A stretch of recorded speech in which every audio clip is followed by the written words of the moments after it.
Last episode we established the theatre of operations, Arabia, 571 CE, a peninsula the civilized world had collectively decided was not worth conquering, a people of savage beauty, poets and warriors in equal measure, living without central authority, without standing law, without any institution capable of turning individual courage into collective power. Into that theatre we tracked the formation of one man, we followed the lineage of Hashim and the drama of Abdul-Muttalib, the man mistaken for a slave who became the undisputed first of the Quraish. We watched the orphan Muhammad grow up through successive losses, each one a crucible, father before birth, mother at 6, grandfather at 8. We watched a 15-year marriage to Khadijah build character the way iron is built, through sustained heat and pressure.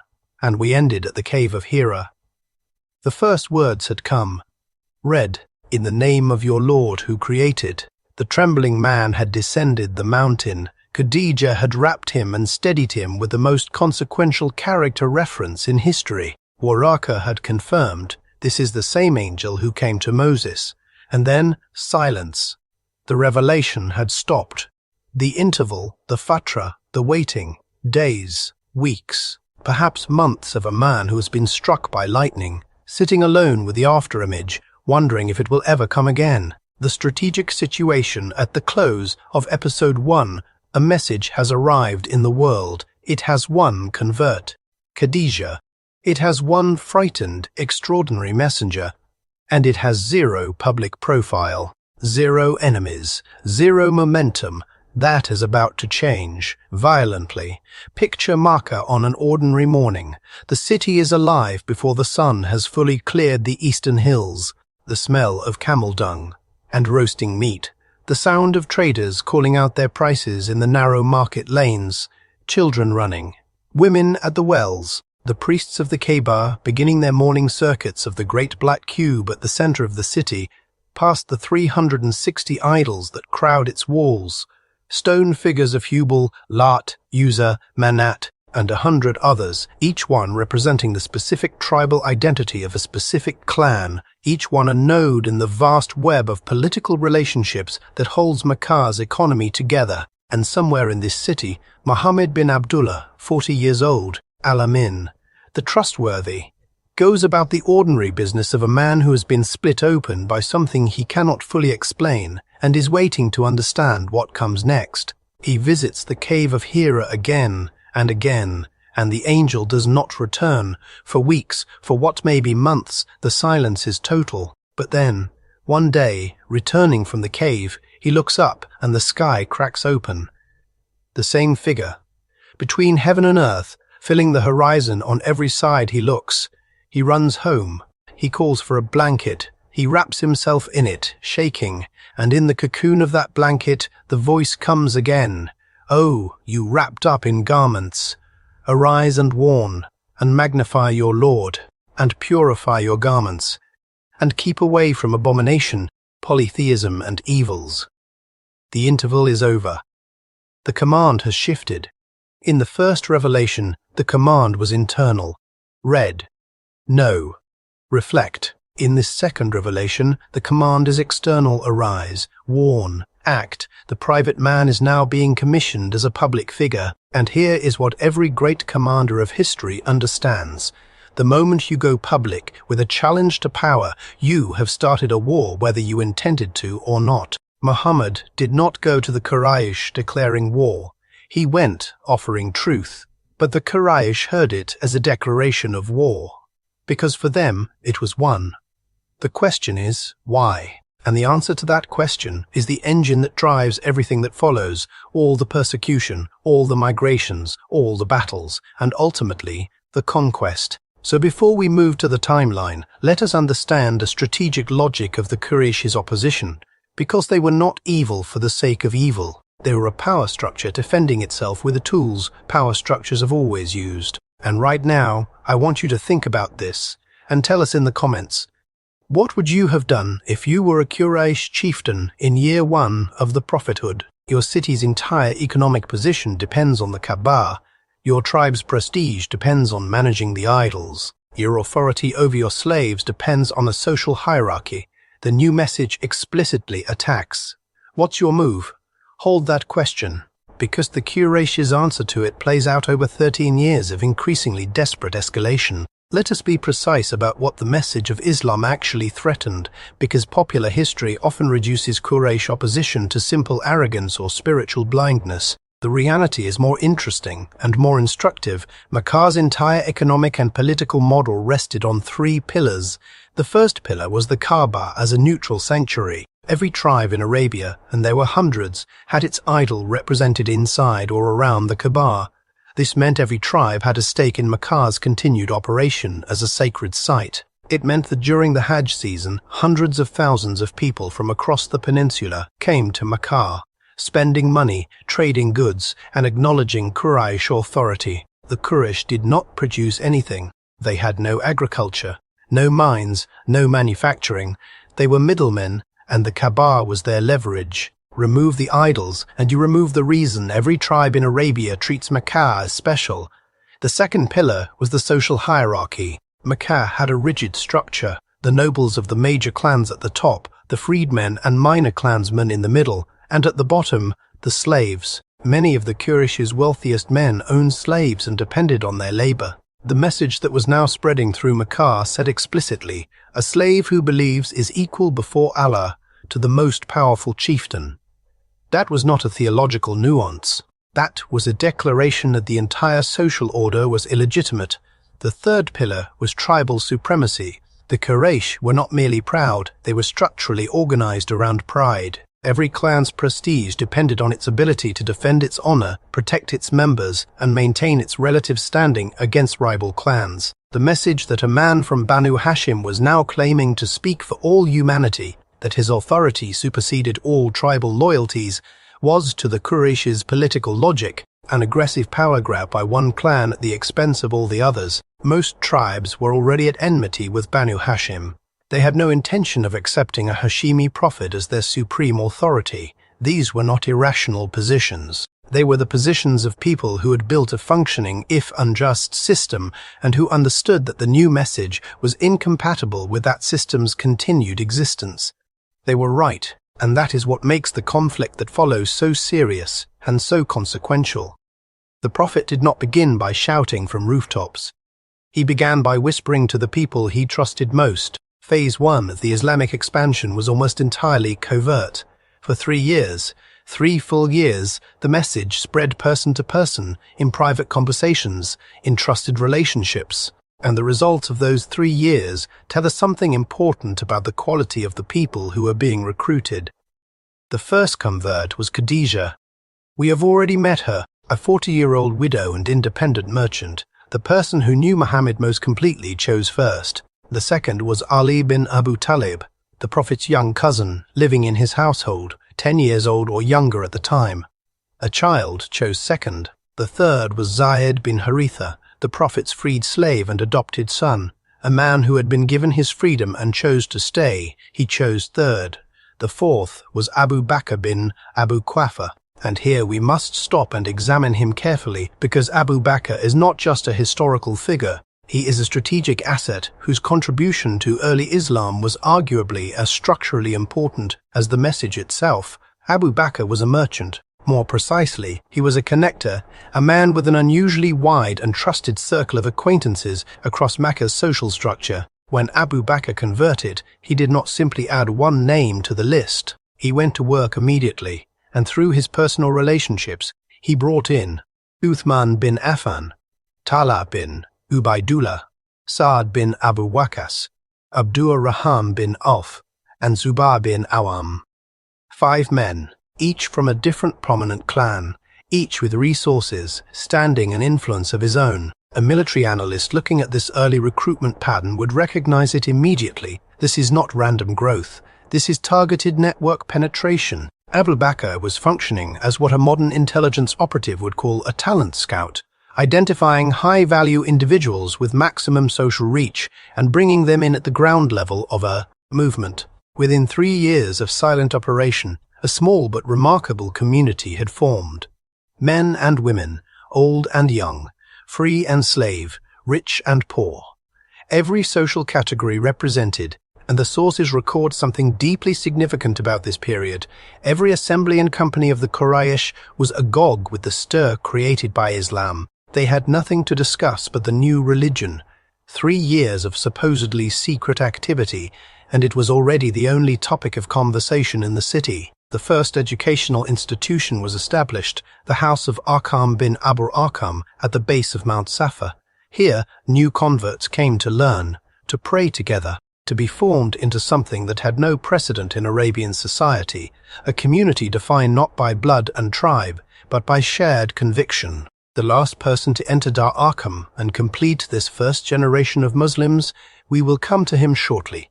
His entry will bring the house down. The command came in the 4th year of the prophethood. Therefore proclaim openly that which you are commanded, and then, days later, and warn your kith and kin. Muhammad first asked Ali, still a teenager, to organize a feast and invite their relatives. About 40 people came. A family dinner. The Prophet rose to address them, and before he could speak, Abu Lahab, his own uncle, the man who would later become the subject of a Quranic condemnation, began making nonsensical, distracting utterances until the gathering dispersed. A second feast was arranged. At the second feast, when the meal was finished and the guests were settled, Muhammad bin Abdullah rose and said, "Look, I have come to you with something that none else ever brought for his tribe. Tell me, who will lend his support to me in this task?" Silence. The room full of nobles and elders sat quiet. And then, from the side of the room, a young teenager's voice, Ali bin Abu Talib, perhaps 14 years old. "I will." The chieftains and elders of Makkah, men of wealth and reputation, looked at the Prophet, looked at the boy who had spoken, and left laughing. The Prophet was left with a teenager's pledge, as the only public commitment of support from his own family. Within days came the larger test. Muhammad climbed to the top of Mount Safa, the high ground overlooking Mecca, and he did what any Arabian caller of emergency alarms did.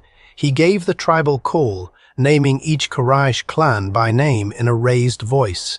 This was the conventional signal that an enemy attack was imminent. When Arabians heard their tribe named from a height, they came running. They came. A large crowd assembled at the foot of the mountain, looking up at the figure standing above them. He addressed them, "O Quraish, if I told you that your enemy was about to attack you from behind that hill, would you believe me?" The crowd's reply was immediate and unanimous. "Yes, we have always found you truthful and trustworthy."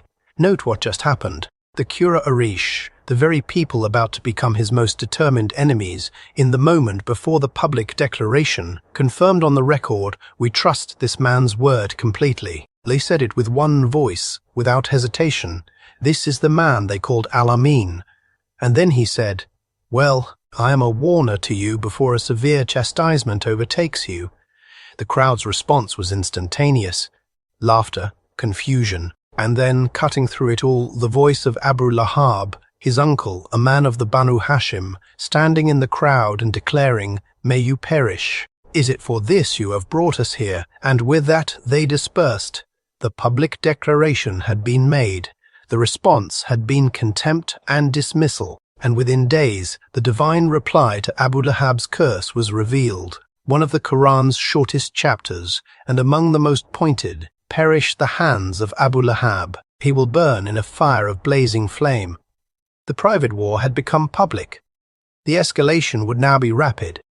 The Quraish were not stupid. They were sophisticated political operators who had managed the competing interests of dozens of Arab tribes for generations. When they realized that mockery and social pressure were not going to stop the spread of this message, they escalated, but they escalated strategically, targeting their violence where it could do maximum damage with minimum political cost. Their calculus was precise. You could not easily attack Muhammad himself.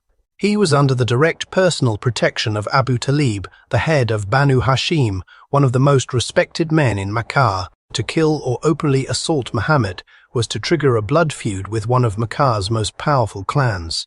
The social and political costs were too high, but the converts who had no powerful tribal protection, those you could destroy. And they proceeded to do exactly that. Bilal bin Rabah was an Abyssinian slave owned by Umar bin Khattab. In the Quraishi hierarchy, A slave had no legal standing, no tribal protection, no one obligated to avenge him. Umayyah brought Bilal out at midday, the most brutal hour in the Arabian summer, when the sand itself becomes a weapon.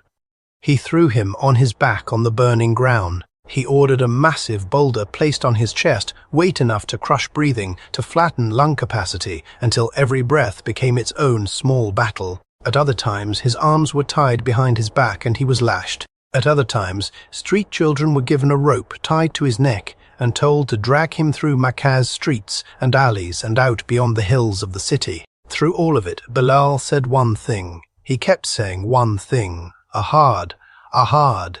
One.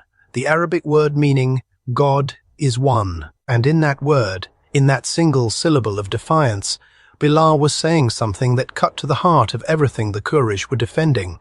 He was refusing to recognize the 360 idols. He was refusing to recognize the hierarchy that made him a slave. He was refusing to be broken. He was saying, there is one, and he is above all of this, above your rocks, above your ropes, above your burning sand. Abu Bakr eventually bought Bilal and freed him, but by then the image of Bilal on the burning ground was already permanent in the memory of the early Muslim community. The first martyr of endurance had been established. The torture extended far beyond Bilal. Ammar bin Yasir and his parents, Yasir and Sumaiyah, embraced Islam as a family, and, as a family, they were tortured as a family. The sources record that Abu Jahl's methods exceeded description, and then one day, Abu Jahl drove his spear into Sumaiyah bint Khayyat, an old woman, a slave woman. She was honored with martyrdom. Sumaiyah was the first person to be killed for Islam, not a warrior, not a chieftain, a mother. Sanira received such a severe beating from Abu Jahl that she went blind. Khabbab bin al-Arat was forced to lie on burning coals with a man sitting on his chest to prevent him from moving. The flesh of his back was burned off. Abdullah bin Masud was beaten to unconsciousness. Uthman bin Affan, a wealthy man from the prestigious Umayyah clan, was tied with ropes and thrashed by his own relatives. Zubair bin al-Awam was wrapped in a mat by his own uncle and subjected to suffocation. Abu Dar Ghafari was beaten until he lost consciousness in the public market. And the sources add this chilling observation: hairs stand on end to think of the cruelties committed against the slaves and slave girls, the weak and the downtrodden. But Islam is such a powerful force that nobody went astray and became an apostate because of these tortures. Not one. Not a single person tortured into apostasy in this entire period. That data point demands analysis. What produces that kind of cohesion? The answer has to lie in the quality of what these people had been given. A message that told Bilal on the burning sand, you are equal before God to the man standing on your chest. A message that told Sumaiyah with the spear aimed at her, your suffering is witnessed and it is counted. A message that told Ammar watching his parents tortured, this is not the end of the story. From a purely sociological standpoint, what the early Islamic message gave these people was something more powerful than comfort. It gave them a framework within which suffering had meaning, and a human being with meaningful suffering is almost impossible to break by force alone. The Quraysh were using the tools of physical coercion. They were fighting against a force that had already moved into a different dimension of human motivation. The Quraysh were more cautious in their treatment of the Prophet directly, but not without incident. 3 scenes from this period deserve full dramatic attention because they reveal both the character of Muhammad under pressure and the character of his enemies. Scene 1. The Prophet is praying in the courtyard of the Kaaba. Abu Jahl surveys him from across the compound, then turns to the men around him with a proposal. There is a freshly slaughtered camel nearby. The intestines have been left on the ground. Abu Jahl instructs a man, Uqba bin Abu Mu'ayt, to fetch them. When the Prophet went into prostration, face to the earth in prayer, the most physically vulnerable position, Uqba dropped the intestines across the Prophet's back and neck, the weight and filth of them. The Quraysh erupted in laughter. The Prophet did not move. He held his position. His daughter Fatima, then a child of tender age, was somewhere in the vicinity and heard what was happening. She came running, removed the filth from her father's back with her own hands. and turned to the Quraish in the full force of her anger and reproached them in language strong enough that the sources preserve the event as an example of extraordinary courage in a child. When the prayer was finished, Muhammad raised his hands and invoked against the men by name. Scene 2. The Prophet is at prayer near the Mount of Safa when Uqba bin Abu Muayt wraps a cloth around his neck from behind and twists, tightening until the Prophet was near strangulation. Abu Bakr, arriving to find the assault already in progress, rushed in and pulled Uqba away, turning on the assembled Quraish with a question that cuts to the moral core of the moment. Would you kill a person simply because he claims that Allah is his Lord? The Quraish released Muhammad and turned on Abu Bakr instead, manhandling him severely. The protector paid the price of protecting. Scene 3, and perhaps the most chilling in its quiet detail, thorns were spread along the path the Prophet walked at night, not once. Regularly, someone each night knew his route and laid the thorns so that his bare feet would be wounded in the dark. This is the behavior of people who cannot confront him publicly, who fear his reputation and his protection, and so resort to anonymous cruelty in the hours where no one would see. It is the behavior of the powerful who feel their power slipping. By the 5th year of the prophethood, the situation in Makkah had reached a critical inflection point. The persecution was no longer random, it was systematic, and for the weakest members of the community, those without powerful tribal protection, it was becoming not merely unbearable, but existential. The Prophet made a decision that demonstrates this early in the mission, a quality of strategic thinking that we will see throughout this series. He did not allow idealism to override operational reality. He recognized that a movement that gets all its people killed in the first decade accomplishes nothing. Preservation of the community was a strategic necessity. He authorized migration to Abyssinia. Abyssinia, modern-day Ethiopia, was ruled by a Christian king, the Negus, whose reputation for justice was known across the trading world. The Prophet's instruction to the first group of migrants was precise in its logic. Go to a land where the Christians rule, for there is a king who does not wrong anyone. In the month of Rajab, in the 5th year of the prophethood, 11 men and 4 women departed Makkah secretly, reached the port of Shuaibah, boarded a ship, and sailed for Africa. Among them Uthman bin Affan and his wife Ruqayya, the Prophet's own daughter, alongside Hudayfa bin Utbah, Abdullah bin Masud, Abdur Rahman bin Auf, and Zubair bin Al-Awwam. The Quraysh sent men to chase them. They arrived at the port to find the ship already gone. A second, larger migration followed, eventually bringing the number of Muslim refugees in Abyssinia to nearly 100 people. The Quraysh now faced a new problem. The movement they had been trying to suppress locally had established a secure external base. If the community in Abyssinia grew large enough, it could one day become an external threat, a Muslim power outside Quraysh control. They dispatched 2 of their most capable men, Amir bin Alas, who we will encounter again in far more consequential context in later episodes, and Abdullah bin Rabi'a, to Abyssinia with gifts for the Negus and a simple request: return our slaves and criminals to us. The Negus, to his credit, refused to decide without hearing both sides. He summoned the Muslim migrants to his court. Safa bin Abu Talib, the Prophet's cousin, a man of eloquence, dignity, and quick intelligence, stood as the spokesperson for the Muslim community. The scene that followed in the Abyssinian court is one of the most remarkable diplomatic moments in early Islamic history. The Quraysh delegation had come prepared with political arguments, gifts, and appeals to the king's self-interest.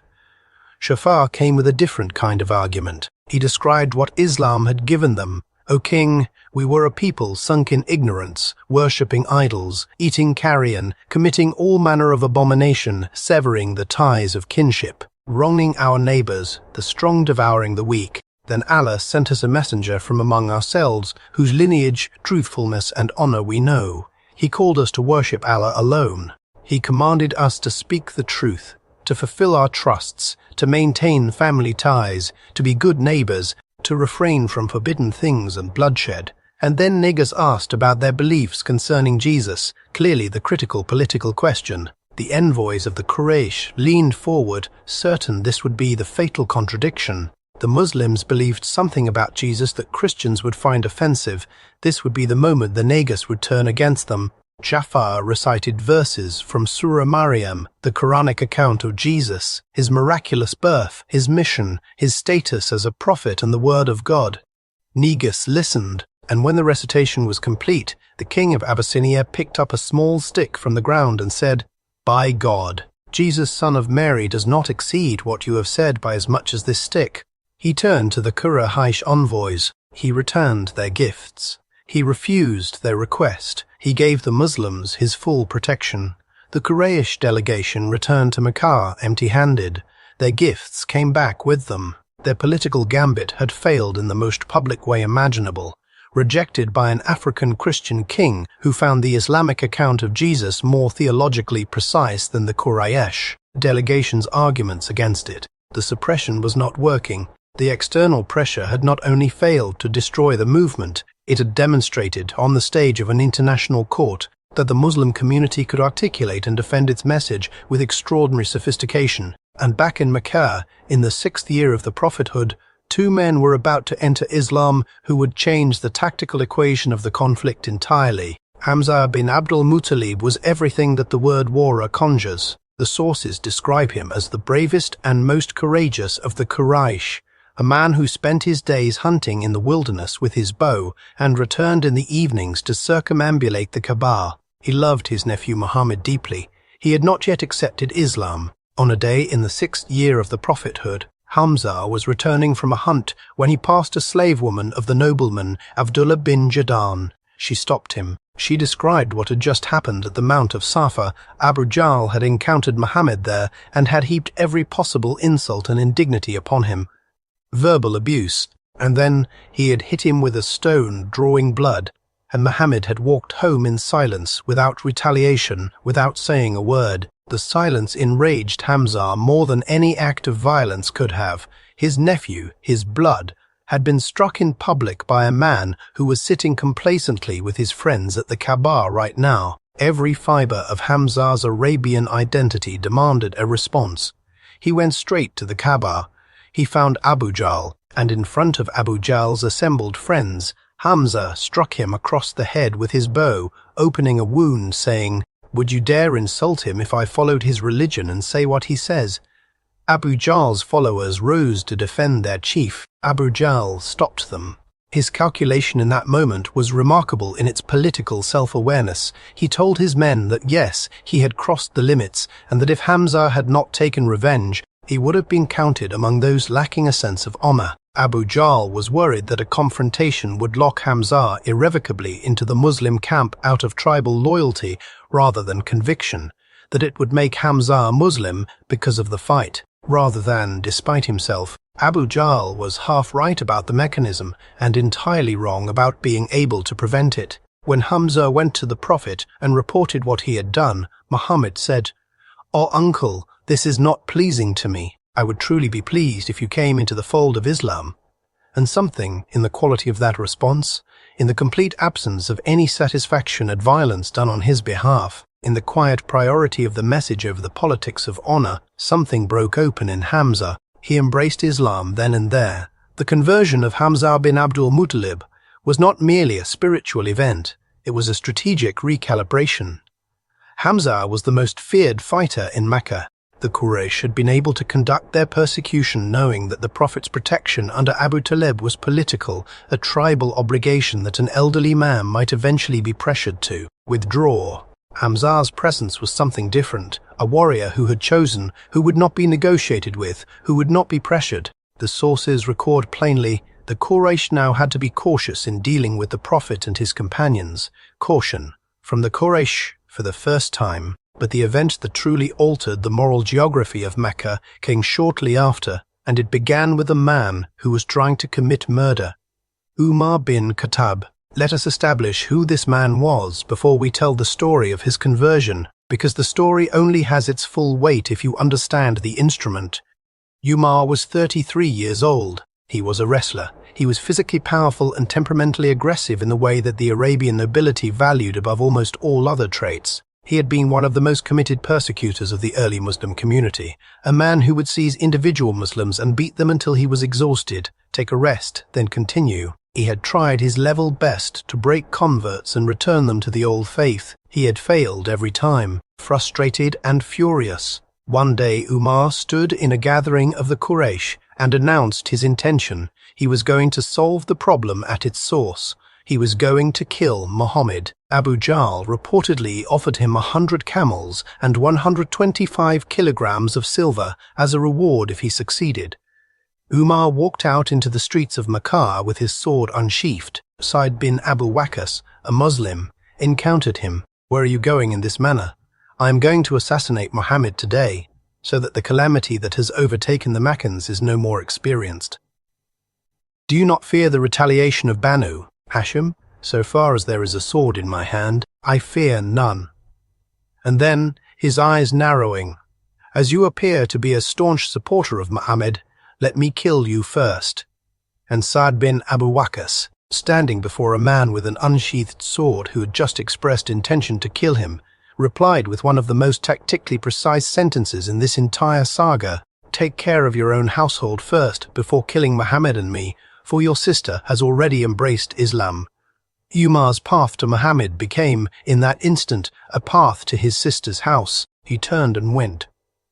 What he found at his sister Fatima's house would destroy the man he had been that morning. Ka'b bin al-Arate, one of the most persistently tortured of the early Muslims, was inside, giving Fatima and her husband Sa'id bin Zaid a lesson from the Quran. They heard footsteps. Ka'b hid. The written pages of the Quran were hidden. Umar entered. He demanded to know what they had been reading. He seized his brother-in-law and beat him. When Fatima interposed herself to stop the beating, Umar struck her. She bled, and then she looked at her brother, bleeding, and said something that stopped him cold. "Umar, we have become Muslims, and we have been obeying Muhammad, so do whatever you want." No fear, no plea, no attempt to negotiate or deflect. She told him the truth, accepted the consequences, and stood in them. The sources record that Umar looked at the bleeding face of his sister, and his storm subsided. Something in him shifted in that moment that all the theological arguments in the world could not have produced. He asked quietly now to see what they had been reading. Fatima told him to take a bath first before touching the scripture. He did. He took the pages. He read. And the Quran, the language, the rhythm, the precision, the beauty of it reached him in a way that nothing had before. He said, "What sweet words these are. I am feeling the impression on my heart." Ka'b emerged from hiding. He confirmed what had happened. The Prophet had prayed that either Umar or Abu Jahl would come to Islam. One prayer had been answered. Umar demanded to be taken to Muhammad. His sword was still in his hand. His purpose had changed. He knocked at the door of Dar Arqam. The companions inside saw the silhouette of a man with an unsheathed sword and were reluctant to open. The Prophet told them to let him in. Hamzah said, "If he has good intentions, it is better. Otherwise he will be headed with his own sword." Umar stepped inside. The Prophet moved forward and seized his cloak, not gently, and said, "Will you not leave your path?" Umar answered, "O Messenger of Allah, I have come to embrace Islam." The Prophet raised the cry of Allahu Akbar. His companions joined him, and the sound of it, the unified voices of 40 people in a small house, resonated through the hills of Makkah. The sources record the figure. With Umar's conversion, the number of Muslims in Makkah reached 40 people. Against the most powerful city in Arabia, Umar's first suggestion after his conversion tells you everything about the man. We need not pray to Allah secretly in houses. We should do it publicly at the Kaaba. And they did. For the first time, the Muslim community performed their prayers openly at the Kaaba, publicly, visibly. With Umar and Hamzah flanking the Prophet, the two most feared warriors in Makkah standing with him in the open, the Quraish could not stop them. Umar's conversion broke something in the Quraysh's strategic calculation. For 6 years they had used selective violence, social pressure, and political manipulation to try to strangle the movement. None of it had worked. The community had survived. It had established an external base in Abyssinia.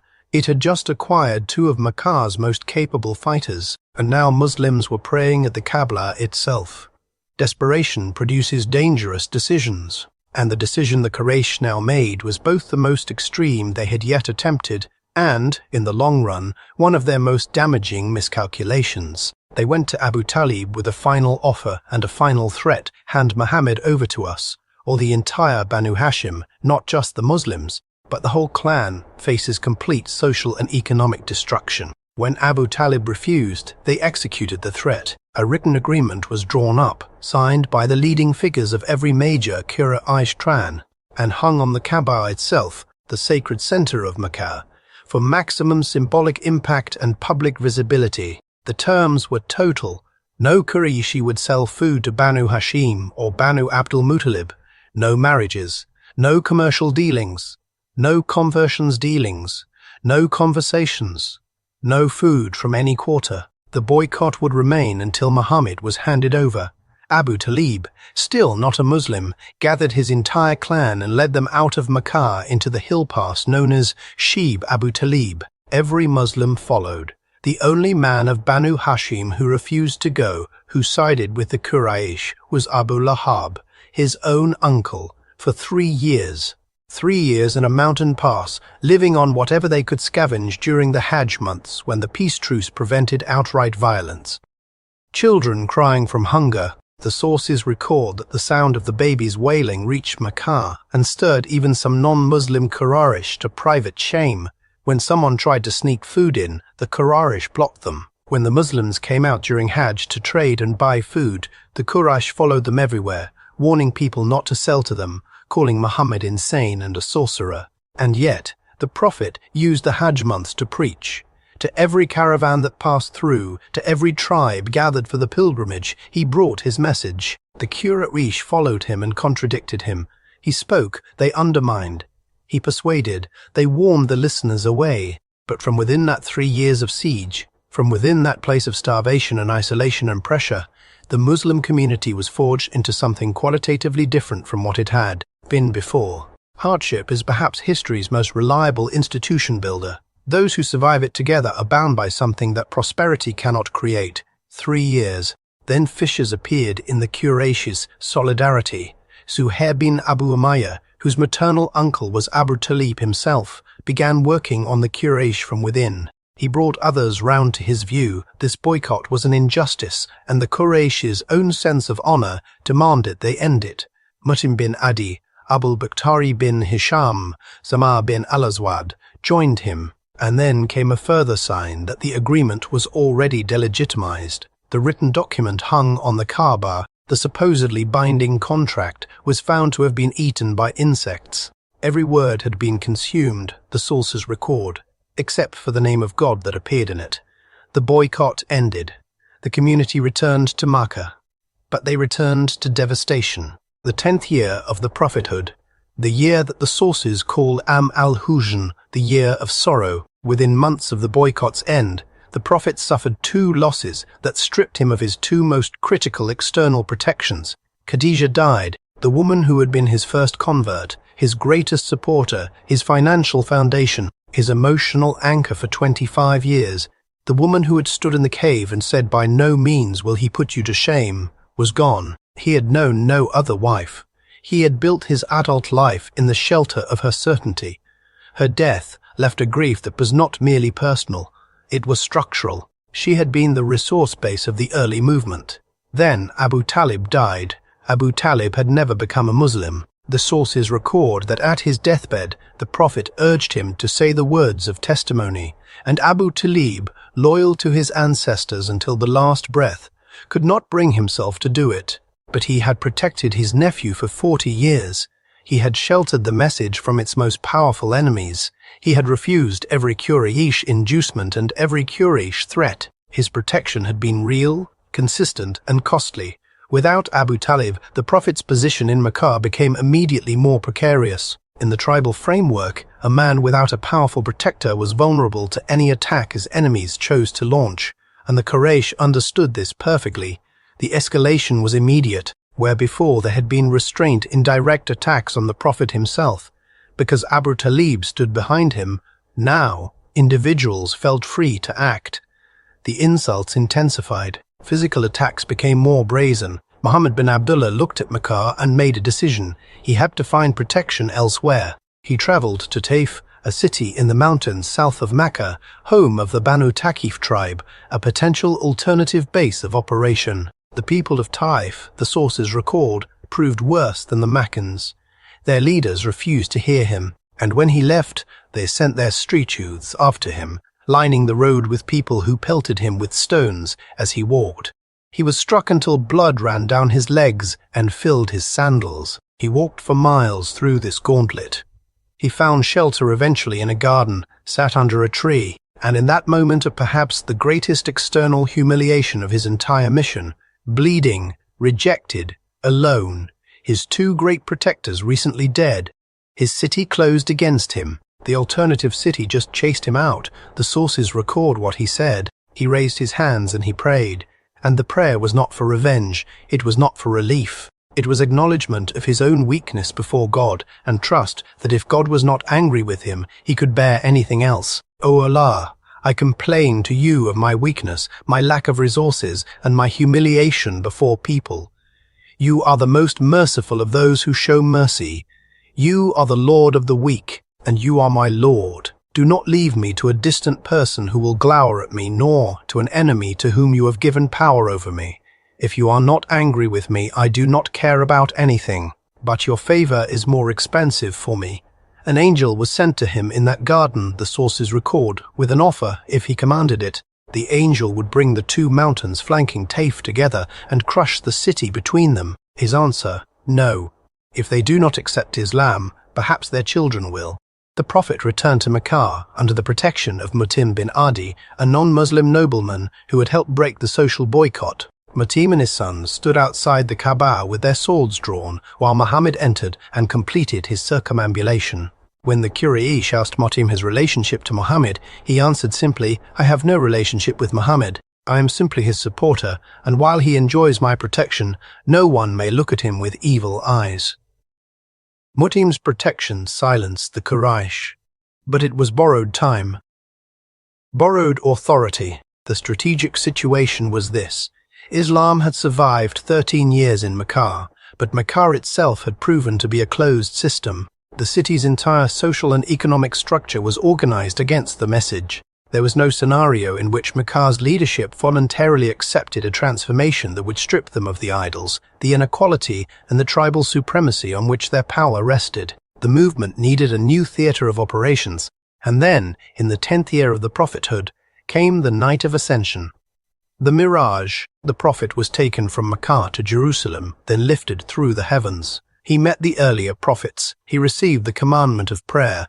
He was shown the architecture of the cosmos. He returned before morning. He told what he had seen. The Meccans' response, disbelief, mockery, and the demand that he prove it. Some of the weaker Muslims wavered and questioned, and some, including Abu Bakr, hearing the account, said immediately, if he said it, it is true. The Mirage was not merely a spiritual event in the timeline. It was a strategic one. It anchored the Islamic movement not just in Arabia's local history, but in the full sweep of prophetic traditions stretching back to Abraham and Moses. It established Makkah, Jerusalem, and heaven itself as connected points in one continuous story. And down in Makkah, at the Hajj season of that same year, 6 men from a city 400 kilometers to the north, a city called Yathrib, came to circumambulate the Kaaba. They encountered the Prophet. They listened to his message. They recognized in it something they had been half expecting, having heard from their Jewish neighbors in Yathrib for years that a prophet was coming.